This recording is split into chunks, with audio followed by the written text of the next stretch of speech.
Welcome all.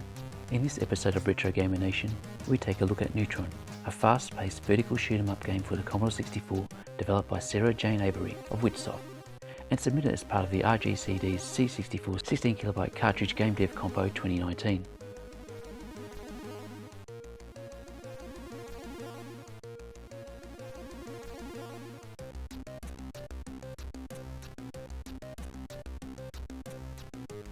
As you load up Neutron and start making your way through the first enemy wave, you are instantly hit with the sense that the game is really smooth and fluid. The game absolutely screams quality from the beginning, and you immediately know that this is a game that is going to hook you in. Ship controls are highly responsive, enemy waves move about without a glitch, and the game scrolls with no noticeable stutter at all. This is certainly no shoot-'em-up construction kit game.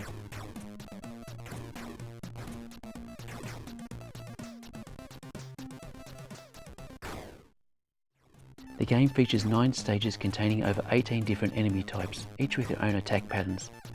Memorising these will be a key to progressing through Neutron, as it's imperative that some of the enemies are disposed of the moment they appear on screen in order to avoid having them attack you from behind. While the game does get progressively more challenging, Neutron's difficulty curve is well balanced and ensures that those of us with less advanced playing skills will be able to get through the first few levels with no trouble at all.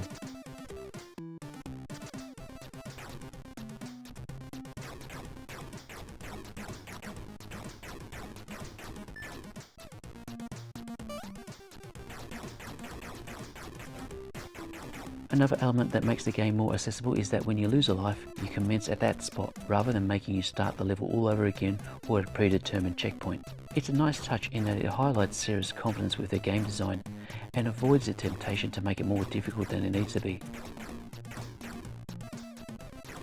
To help you with your mission, extra lives are obtained every 50,000 points you accumulate, and weapon power-ups are available for you to collect.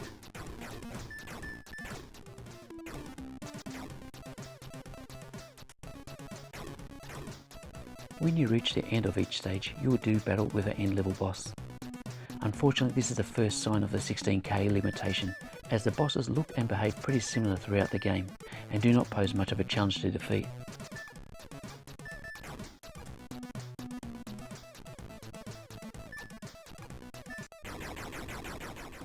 Neutron also features mid-stage mini-bosses, which are actually a little more challenging than the end-stage bosses, primarily due to the fact that you will need to deal with enemy waves at the same time. But once again, the mini-bosses also look and behave in a similar fashion all throughout the game. Neutron's graphics are strong, your ship and enemies are very well defined, and features very good use of multicolours. The background environment is equally well defined, and I like the nice touch of how some of the structures appear to shudder.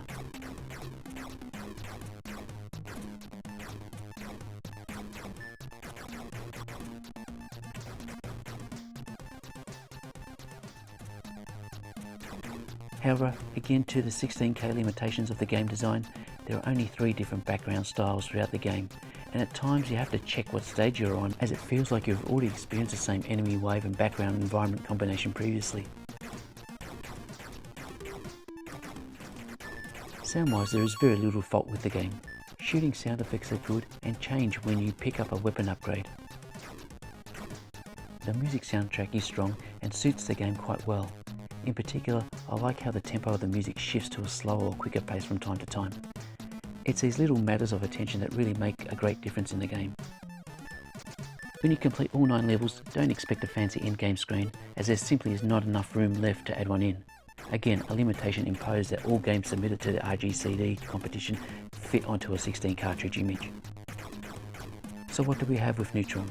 Well, despite the limitations covered off in this review, it is hard to deny that Neutron is a high quality shoot-'em-up with some addictive gameplay on offer. The fact that this fits all within 16K is a marvel, and I look forward to the enhanced version of Neutron in the future that is sure to feature greater variation of gameplay and higher production values. In the meantime, go out and grab your copy from Sarah's itch.io page and make sure you leave a donation to show your appreciation for her efforts.